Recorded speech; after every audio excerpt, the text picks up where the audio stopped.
বর্ষার শুরুতেই পূর্ব বর্ধমান জেলা জুড়ে দিকে দিকে বেহাল রাস্তার ছবি ধরা পড়ছে আমাদের ক্যামেরায়।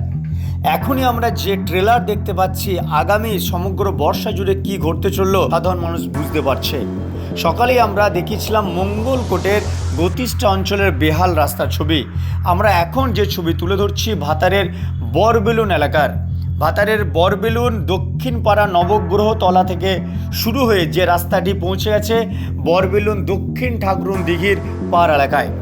শুধুমাত্র এখানে দক্ষিণ ঠাকুরুন দিঘির পাড় শিশু শিক্ষা কেন্দ্র নয়, তার পাশাপাশি SWM প্রজেক্ট এবং এখানে সবুজ ICDS বিদ্যালয়েও এই রাস্তার ওপরের পাশে অবস্থান।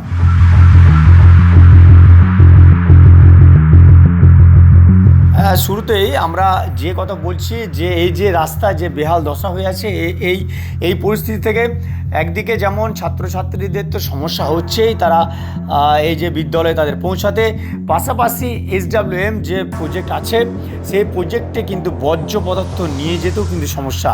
এবং এখানে প্রায় 300-র বেশি ঘর যারা এখানে বসবাস করে তারা কিন্তু সমূহ সমস্যার সম্মুখীন হয়েছেন।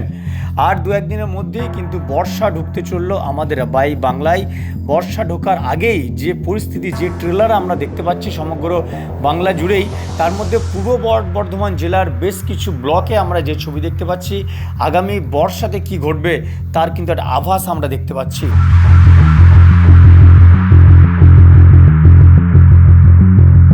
দীর্ঘদিন ধরেই এই যে রাস্তা দেখতে পাচ্ছেন, এই রাস্তা বাম আমলের তৈরি এবং যখন তৃণমূল কংগ্রেস যখন ক্ষমতায় আসে তারপরে একসময় এই রাস্তার কিছুটা মেরামতি হয়, তারপরে কিন্তু দীর্ঘদিন যাবৎ কিন্তু এই রাস্তায় এক ছটাক মাটিও পড়েনি। আপনারা দেখতে পাচ্ছেন এই যে রাস্তা, এই রাস্তার ওপর দিয়েই কিন্তু শিশু বাচ্চারা তারা কিন্তু রাস্তার ওপর দিয়ে হেঁটে হেঁটে তারা কিন্তু বিদ্যালয়ে যাবে। একবার ভেবে দেখুন পরিস্থিতি কতটা ভয়াবহ।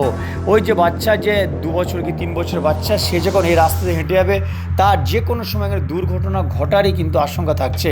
উপরন্তু এই রাস্তা দিয়ে যারা যাতায়াত করছে, যে পরিবারের সাধারণ মানুষ, গ্রামের মানুষ, তারা যদি সাময়িক রাতের বেলায় তারা যদি কোনো শারীরিক সমস্যা পড়ে, তারা যদি অসুস্থ হয়, তাদেরকে এই রাস্তা দিয়ে রাত যদি 12টা 1টার সময় নিয়ে যাওয়া হয়, ভেবে দেখুন কি পরিস্থিতি তারা সম্মুখীন হবেন।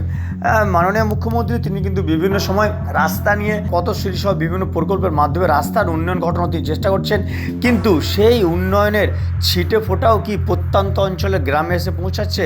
প্রশ্ন কিন্তু একটাই। দীর্ঘদিনের রাস্তা, বিডিও, পঞ্চায়েত সকলকে বলেও আমাদের রাস্তার কোনো সুরাহা হয় না। যখন তৃণমূল প্রথম এসেছিল তখন একবার চারটি মোরাম দিয়েছিল, আর কোনো কাজ হয় না। এখানে একটা ICDS স্কুল আছে, এখানে একটা শিশু শিক্ষা স্কুল আছে, এখানে একটা গোজা ফেলার ঘর আছে, আর এই ছেলেরা স্কুলে যেতে পারে না, বহু কষ্ট হয়, দিদিমণিরাও যেতে পারে না, আমরাও ঘর থেকে বেরোতে পারছি না।